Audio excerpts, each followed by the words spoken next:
Goodness gracious, dude. Gosh, that was so sick. You only get a few days like this where it's just everything's perfect. Wind, clouds, everything. Perfect.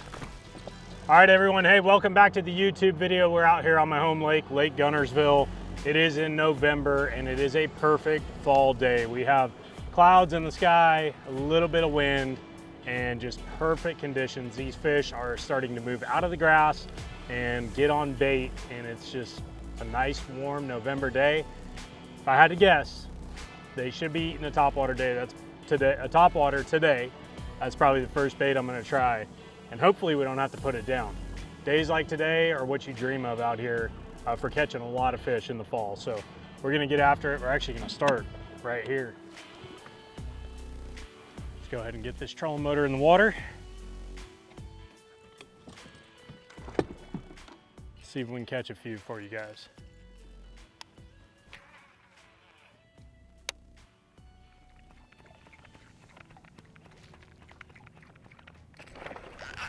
Got him. Oh, that was awesome. Stop looking at the scope, just working the bait. Come here, dude. Dude, that was a sweet blow up. Thick one. He's probably 2.5, 2 3/4 pounds. As thick as he is. That's when you gotta, when you know they're coming, you take your eyes off that scope and you just fish the bait. And that's what happens. He's chunky. Little shad eater. That was freaking sick blow up. That was worth coming out today.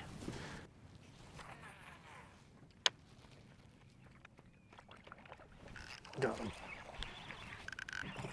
Ridiculous, dude.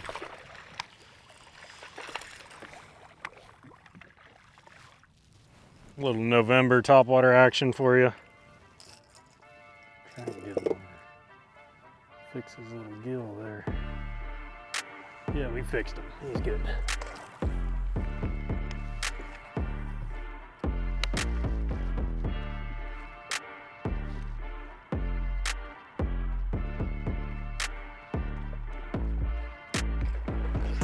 Gosh, that was so sick.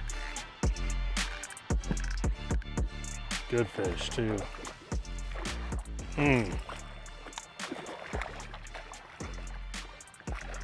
I can't explain how much fun that is. Oh, scoping them on top. He's not bad. They're so fat right now. They're weighing way more than they look. Man, guys, we were struggling a little bit to find some areas that had bass. We caught a striper and had another striper blow our stuff up, and finally got around a lot of bait, started seeing some fish, and now it hasn't taken long to get it going. So close to the boat too. So important when you get, like, you get them that close to the boat, you see them on scope that close to the boat. Do not, whatever you do, do not hit your trolling motor pedal or your gas on your trolling motor. 2.5, maybe 2 3/4. It's fall, right? It's November. Water temps are cooling down. We just had daylight savings. The days are getting short. Water's cooling down. The fish are totally, in my opinion, what happens right now is they start moving out of the grass. They start really getting bunched up on bait. And we ran a few pockets this morning. Had a little bit of rain. We had to kind of stop for a second, but we ran a few pockets and saw some bait, but really I didn't see any bass in there with them. And then we get over here, you know, in the middle of a creek, and there's bait everywhere. So we're using our scope, trying to look for these fish that are way up near the surface. So these are fish out here we've already seen like 2 or 3 times that are busting bait. We're not looking for the fish that are way down on the screen. We're looking for those fish that are up top feeding actively.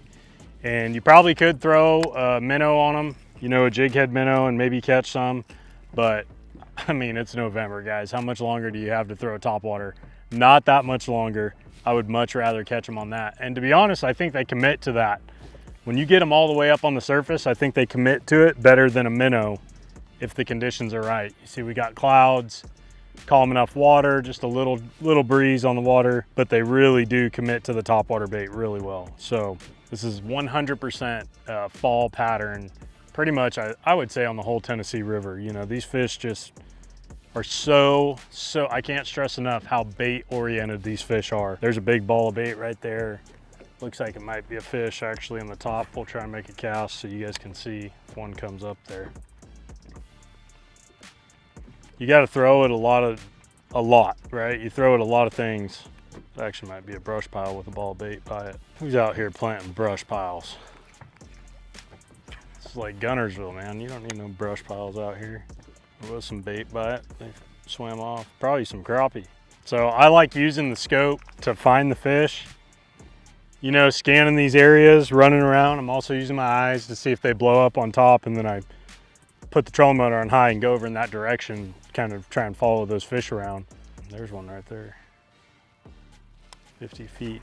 But the thing about the topwater that I like is you can make that cast towards the fish, watch the reaction, you know, on the screen, and then take your eyes off of it and watch your bait. That guy is right under it right there. Did not commit though. You're gonna throw at a lot of fish that don't commit. That's just part of it. So the goal really is just throw it as many as you can throughout the day.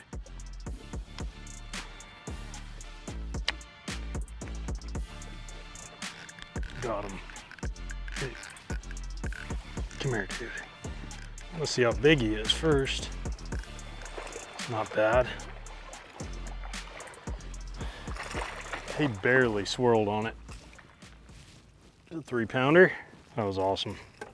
God, they're all just feeding up for the fall. You can just see how thick they are compared to what they were just a few weeks ago. Bellies are just getting fat. Shad eaters right there.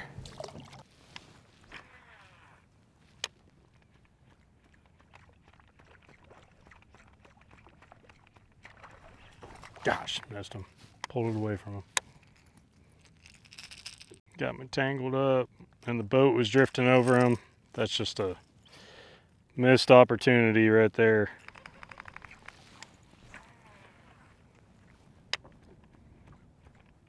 Come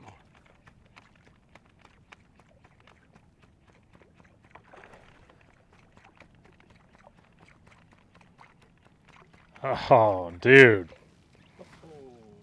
You never got it. I mean, that's just part of it right there. Like, I just keep reeling, keep it working fast. I don't want to slow it down. I feel like if you slow it down, they freak out and they back off. If you keep the speed up, they keep coming. That's your best chance to hook one. And right there you saw, it doesn't always happen, even when they're all over it. Got his attention. There he is. Gosh, dude. See how many times I threw at that fish? I never got his attention until that time. It's a better one.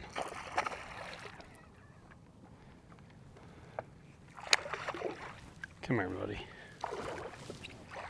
Barely hooked. He swiped at it. Got him on the outside, thankfully. It's not a bad one right there. I don't know if you guys saw that, but I think I threw at that fish 3 times before we finally got his attention, and that's the deal. I never let a scope fish go until I see its reaction, or if I just know it's not a bass. But if it's up near the surface and it's around other bass, you got to keep casting to them, because I believe a lot of times they're just hustling, right? They're just moving, and if you keep throwing your bait behind them, you're gonna miss that fish. We threw at him 3 times, finally got him. All right, so this is the bait that I'm throwing. This is a 120 size Jaywalker, and you guys can see that I have some monofilament leader. I actually have about, I don't know, 2.5 feet. There's my braid right there. That's where it meets. Tie them with a crazy Alberto knot.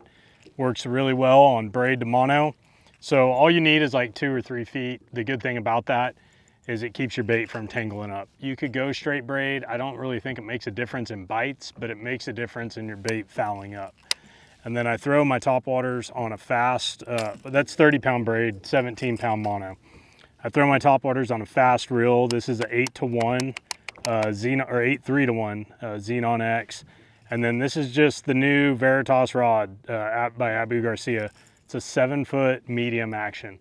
I really like a 7.6 out here in wide open water. I like this one more around the bank. I was a little too lazy today to put it on, but honestly, it's working just fine. So that's all you need, guys. You put this together, you come out here on Lake Guntersville, you start scoping around on a perfect day like today, clouds, a little bit of a breeze. You will do some smashing on some topwater.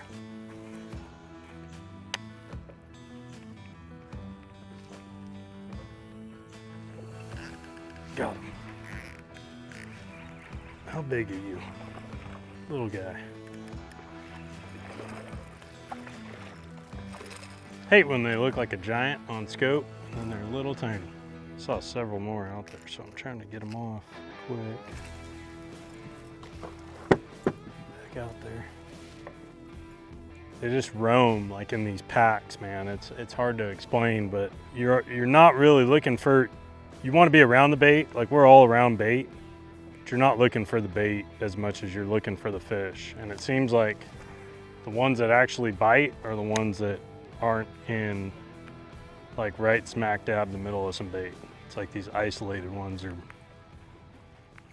better chance at a hookup. Hey, if you guys want the best locks out there on the market, check out Bolt Locks. It remembers your truck key the very first time you use it, so you only need one key for all your locks. I use them on my locker bar, my trailer hitch, and the trailer tongue, and even my spare tire. Gosh, dude. Little guy. Oh, it scared me. It scared me more than I'm excited about catching that little guy. Last thing I want to do today is go to the emergency room or get a hook ripped out of my skin. Yep, it's coming. He's right under it. I don't know if you can see him at the screen, but we brought him all the way back. There he is right there. He just didn't want to bite.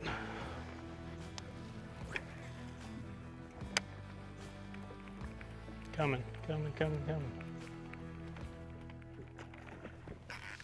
Gosh, dude. He absolutely annihilated it. Come here. Like 3 or 4 of them right there. It's not a bad one. I am talking, just came unglued on it. I love when you get them in a pack like that, 3 or 4 competition. Normally they bite.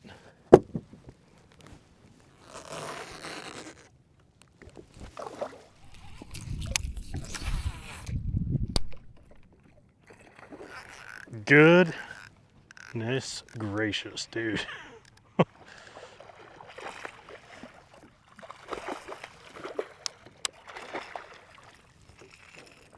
I mean, coming unglued on that thing.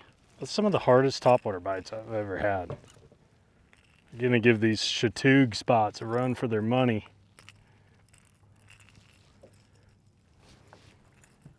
Gosh, that's cool.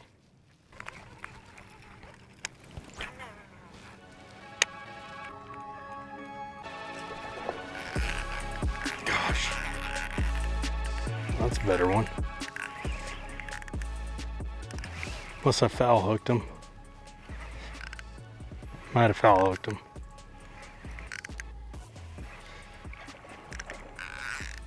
I mean, he is fighting hard for, I don't like he's that big. Yeah, I got him kind of on the side. He's thick though. Freaking just fat and mean.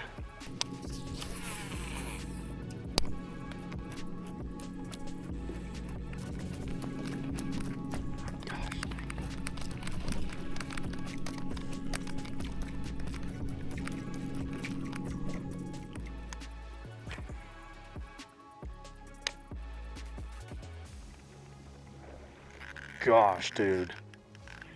That's a better one. Oh, that was freaking sick.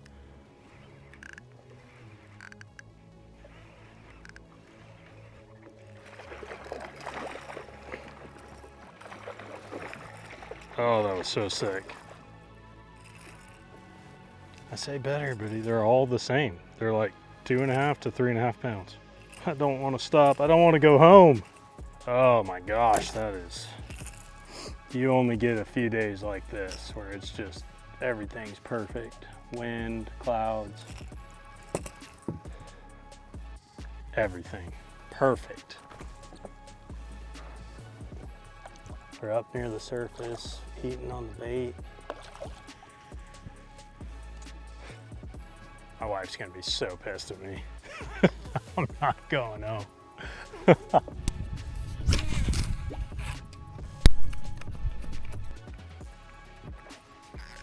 That's a better one. God, he sharked it. Nah, he's not that good. He's not bad. He just looked extra cool when he blew up on it. I mean, he got the whole thing there. I think he's got a hook from every angle in him. Dude, if you guys want to have fun, I'm telling you right now, if you get a cloudy, warm day in November, get out here on Lake Guntersville and throw topwater around. We've only been doing it a little while and already caught several fish. That's awesome. So cool. So much fun. There's more. But wait, there's more. I'm seeing more on the screen right here, right now. So much fun, guys. Hey, I just want to say thank you for watching. Don't put your topwaters away yet, even though it's November. We've been catching them on that Berkeley Jaywalker. Any walking bait I'm sure will work, but I like this one a lot. So we appreciate you guys watching. If you haven't subscribed already, make sure you do that. And we'll see you guys next time. I'm gonna get back to catching some topwater fish. I might not go home today. This is too much fun. See ya. Striper? No way that's a bass, dude.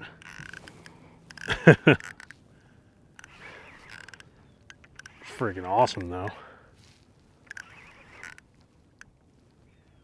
Gotta be a big striper.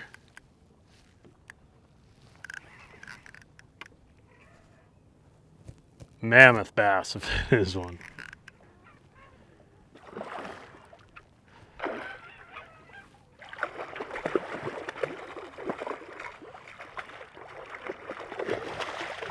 Oh, that's messed up. He's got trebles everywhere.